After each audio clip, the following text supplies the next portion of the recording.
ボス、日進月歩、塩田正宏です。今日は岡本先生にお越しいただきました。よろしくお願いします。実は前回動画撮らせていただいて、やっぱり海外の人からまた岡本先生動画出演させてくれみたいな依頼がありまして、僕最近岡本聖吾先生だったりとか、デンマークコペンハーゲンとかで指導されてて、その貴重な映像とかを全部見させていただいて、こういうところでやっぱこう発展していったんだなっていうのがあって、実際にこう体験された方が多いと。ただ、英語で話してない部分があって、わからない部分が多いらしく、僕たち5カ国語に翻訳してますので、そこを海外の方にもお伝えできればということなんですが、最初はですね、浮腰について先生に説明していただきたいんですけども、そもそも浮腰っていうのはどういったことなんですかね。浮腰っていうのは下半身の中心操作です。で、それに対して浮き身、浮き胸っていうのがあって、これは割と使ってるところも多いんですけれども、鎖骨を動かせるのが浮き身、胸骨を動かすのが浮き胸で、それを逆に使うと中心機能みたいな話になるんですけれども、例えば、鎖骨を動かす、なるほど、胸骨体をひょいとで、要はバランスの要になっている部分を浮かせると自分自身が不安定なんですね。で、その自分自身が不安定になることを相手に渡す。だから握られてっていうとやっぱり力学ね、どっこいしょみたいな話になるんですけれども、つながってるだけだとそれがダイレクトにこれが鎖骨を上に浮かしている状態ですね。で、これと同じことを骨盤でやるんです。それが浮き腰です。ちょっと腰を浮かせてって、この部分もう日本語の言葉の中にありますよね。立ち上がろうとして腰を浮かせてっていう操作をしてるでしょ。私の技術は毎回言ってることですけれども、基本的に生活動作です。生活動作にあることを武術に生かしましょう。なんでかっていうと、昔みたいに稽古に打ち込むなんてことできないから、せいぜい1週間に1回か2回、2時間とか3時間とかの、それで身につくわけないんですよね。だから身についた動作を武術に生かしましょうっていうのを教えたいんです。で、逆に生活動作じゃない技術もあるんですけれども、それ10年20年かかるでしょっていう、それじゃ無駄ですよね。だからお箸をつまむ、筆を使う時の視床腱膜の使い方だったり、ちょっと腰を動かしましょう、ちょっとどっか行こうねって、この時の操作です。で、この時の操作を何をやってるかっていうのを解析しないから、これが腰を浮かすんですか、それは尻を上げて、そういう話なんです。じゃあ普段もうみんな使われてるってことなんですね。普通にやってます。それが他人に渡せるか渡せないかっていうのが武術なんです。自分が浮き上がろうとすることはみんなやってるんだけど、それで友連れのように吹いてで、これを甲冑剣術、私のここら辺の合気の術は基本的に甲冑剣術の甲冑体術です。刀を触れてひょいっと崩してズブッと刺すっていう、これをやるんです。甲冑着て模造刀でどんちゃかどんちゃかやるっていう映像が出てきてますけれども、あれは甲冑を着たただのスポーツチャンバーです。そんなんで人がね、崩せるはずがないんですよ。だから甲冑をこれができるかどうか。養親会の、これもそういうことです。塩田海藻はそれをやりたかったんですよ。で、それは上芝王がやってた。前にもお話ししましたけど、上芝王って総閣から新影流の免状をもらってます。新影流第10余世。あまりですね、10余世を総閣が名乗って、新影流の真理教っていう免状を大正11年かな、特別教典を受けた時にもらってる。その時に新影流を習ってるんですが、新影流の剣術ではないんです。体術の方を習ってる。新影流の体術ってのは甲冑剣術。今で言うと本伝っていうやつですかね。つまり甲冑着て戦争してる時代の剣術の技術と、それからもう素肌、もうこれだけになって切り合いをするっていう剣術とは技術体系が全然違うんですよ。それを刀使ってるからみんな同じでしょって、それは日本酒と洋酒を同じ酒だからねって言ってるのとほぼ肝心の骨のイラストやなんかで見てても想像がつかないんですよ。で、自分の体の中にある骨盤なんて見たことありますかってみんな考えたこともないでしょ。イラストでなんとなく知ってるって言うてるんです。はい。ここが恥骨です。ここが座骨です。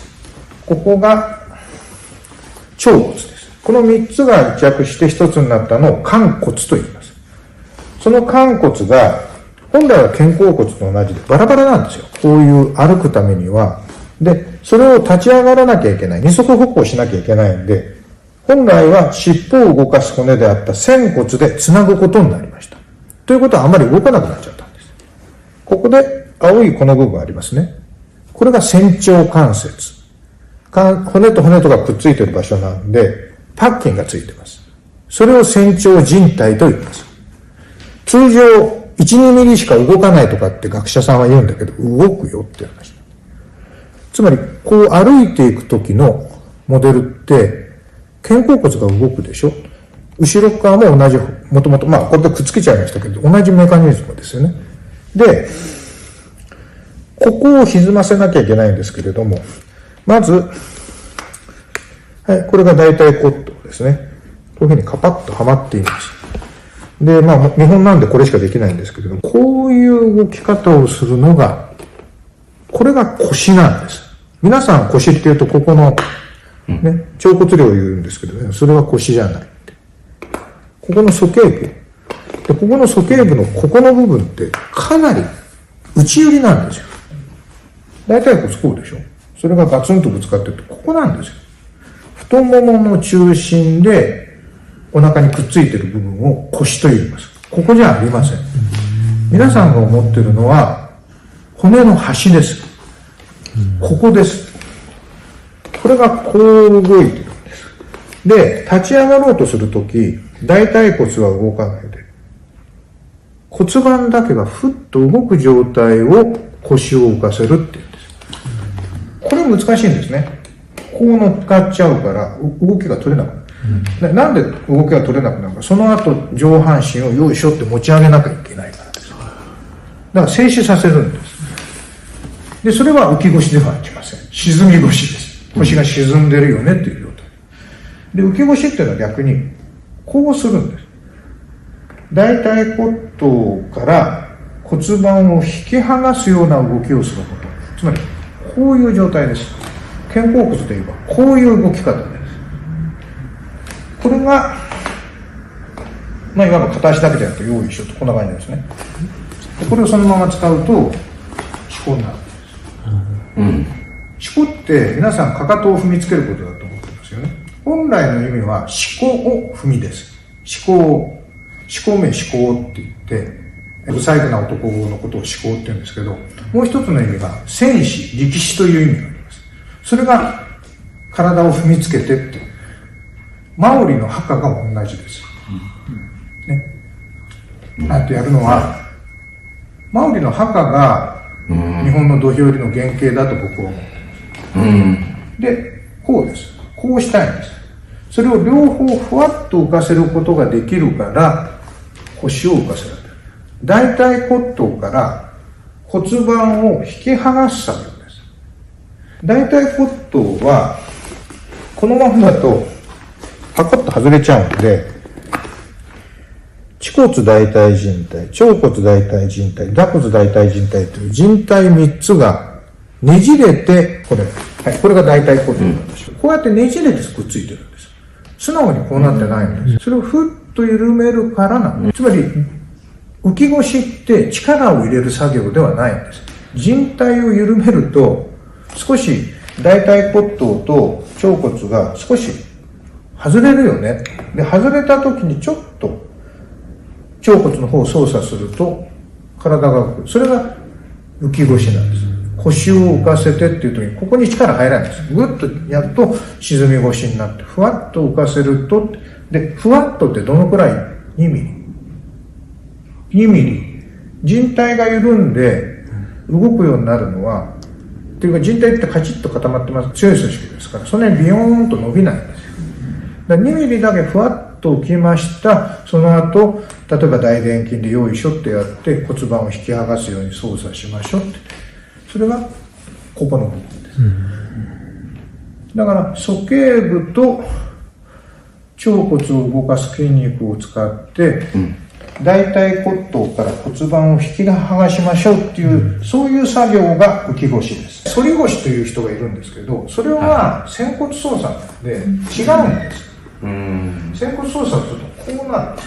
別の原因、今は大腿骨頭操作。だから仙骨動かないんですよ。つまり反り腰にすると、それをバランス狂っちゃうから支えなきゃいけないんで、大腿骨頭にしっかり骨盤がはめ込まれる。それを沈み腰と言います。つまり反り腰っていうのは沈み腰なんですよ。それに対して仙骨を動かさないで不安、こうってゲーンとしてるようなイメージですね。つまりこのタイプの息上げって持たないと、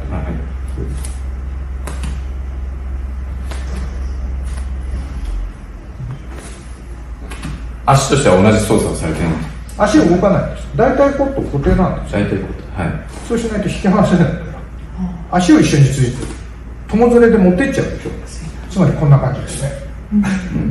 これがあるんです。大腿骨とは固定してあって、大腿骨を動かさないで骨盤だけ引き上げる。だからこういうふうにして大腿骨が動けないようにして、よいしょって小さなスクワットみたいな骨盤でやるスクワットみたいなことをやります。どうしようって。はい。どうしようって。つまり反ってないんですよ。反るとこうなります。骨盤の位置が完全に変わります。それに対して骨盤の位置があんまり変えないんだけど、ひょいっと戻しましょうって。もちろんやっぱり触れてるところは何も変わらないんで、こちらはわからないんですけども、普段みんな立つ時に使われてるってことですけども、みんなができるようにしたら、具体的にどういう操作をこの感じですね。今のでもう使ってるってことですね。膝をついて、ここから下を完全に埋め込みます。第一に畳に埋め込みます。要はこれで安定しますから、ちょっとこう立ち上がろうとしてみてくださいまでが方法論です。すいません、後ろからぐっと押さえ込む肩のところいきますよ。いわゆる硬いで、これでひょいっと持ち上げてひょいっと崩せばいいですよねっていうのがこれからの中の硬い、だからなんとなくスッとこう反るような感じがするんですよね、でそれを反り腰っていうんですけども、それ違ってるよねっていうのが技術的には、だからどんなにグイグイと押し込まれててもこうやって押さえ込んでいって反り腰効かないでしょ、絶対いかないよね、止められてるから、腰は行くんです。鼠径部は行くんです。先生、ちょっと一つ、石渡さんがちょっと体を操作して僕にそれがかかるようにしていただけますか？逆に座ってた方がいいですか？座る膝に手をつくで僕が肩がよいしょ、ここからこんな感じ。普通反り腰ってこうなんでね、動かないですね。わかるですね。骨盤をよいしょって握ってパカッと持ってくるんです。お尻を握ってパカッとこれです張りがいいな、よいしょっと、こういう感じです。最初とは違うけども、なんだろうな、なんかね、この感じ、で腰は反らない、胸は反らない、反るのは骨盤だけ。ここでやるとこの感じ、よいしょ。要は、ここと足が離れる感じ。なんかわかる。でも確かにここから来なきゃいけないけども、こっちがなんかちょっと動いてんだよな。上半身、この上が動いたらなんか分かって動かなくなっちゃう。胸を反らない、腰を反らない、骨盤を引き剥がす。でもちょっと伝わった。で、なんでここを動かさないか、バランスが崩れる。なるほど。だから胸と鎖骨は一切動かさないで、骨盤だけよいしょ。ちょっと立ち上がろうとしてみて、ストップ。この時にほら踏ん張っちゃうでしょ、それを踏ん張らないでやるんです、いろいろと制約多いですよ。普通にバランスを取る、ここもバランスを取る、はい、ちょっと腰を浮かせるってその感じ、それ、これ静止構造で稽古をしないと難しいんですよ。皆さんは立ち上がるときに、いろんなバランス操作をしてるんですね。だからそれを一切やめて骨盤と広げ、何もしてません。何もしてない。だから、ここのもね、高くなってないようなね。さっき石渡さんがやった時、ここが若干でも浮いちゃうと、上に上がらないから、全く。っていうね。上がんないです。なぜこれをやって肩が上がるか。下半身を支えながら浮き腰をかけて、バランスを取るために浮き身が始まってるんです。下半身を上げて、上半身を引き上げるっていう動作をするんで、通常立ち上がろう、ここだけなんですよ。本当に立ち上がろうとすると、浮き腰だけではダメで、ここで浮き身をかけ始めるんです。動きを全部因数分解して生活動作って何やってるのかなっていうふうに分離をして、そこだけやりましょうっていうのが結構。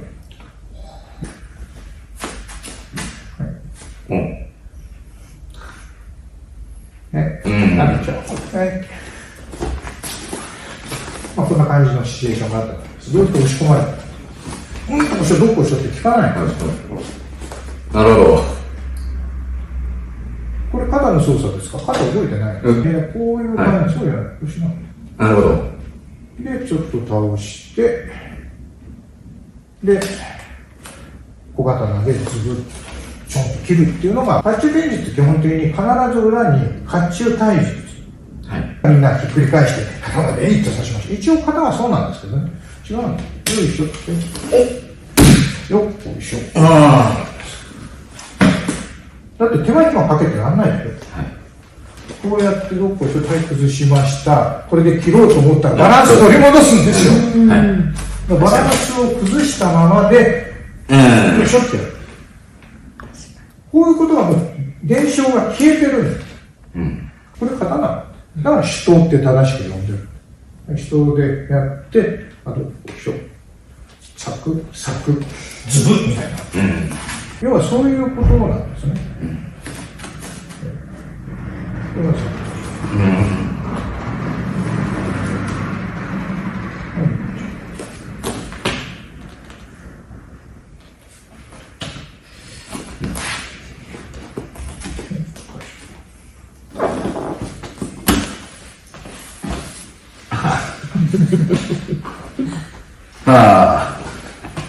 でも重いんですよ。先生が震えてる手は柔らかいけども、最後のここ、上がんないぐらい。女性も分かると思いますけれども、男性も基本的に裾を乱して立ち上がったり座ったりできないんですよ。なるほど。それしつけ行き届いてないよねって話。それを裾を乱れないようにするのがポイントです。中国拳法、マコですね。先生、いろいろありがとうございます。全部繋がってるというか、今浮き腰の話からもすごいいろいろ話が広がりましたけども、ここの操作ですよね。バレエとか、思考であったりとか、足の向きとかが結構重要なわけで、それはここの股関節の部分を操作していたということです。皆さんも練習して、股関節使って技をかけるっていうことを意識すると、また技が変わってくるんじゃないでしょうか。先生、今日はありがとうございました。